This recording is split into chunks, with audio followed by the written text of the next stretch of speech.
139వ కీర్తనలో దావీదు అంటాడు, నేను ఆకాశమునకు ఎక్కినాక నువ్వు ఉంటావు.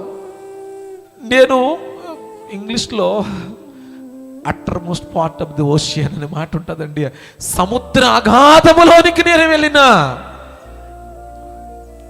అక్కడ కూడా నువ్వు ఉంటావు. నీ ప్రతి ఒంటరితనములో తోడుగా ఉండే దేవుడు నువ్వు కలిగి ఉన్నావు. చింతించొద్దు.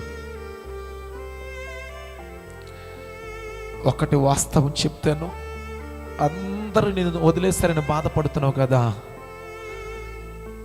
ఈ బైబిల్ చదివిన అనుభవంతో చెబుతున్నా, ఖచ్చితంగా నీ పాదాల దగ్గరికి వస్తారు వారు. యోసేపును అందరూ వదిలేశారు, అందరూ వదిలేశారు. యెఫ్తాను అందరూ వదిలేశారు. ఈ బైబిల్ చెప్పింది అంటే నమ్మ, నీ దగ్గరికి వస్తారు.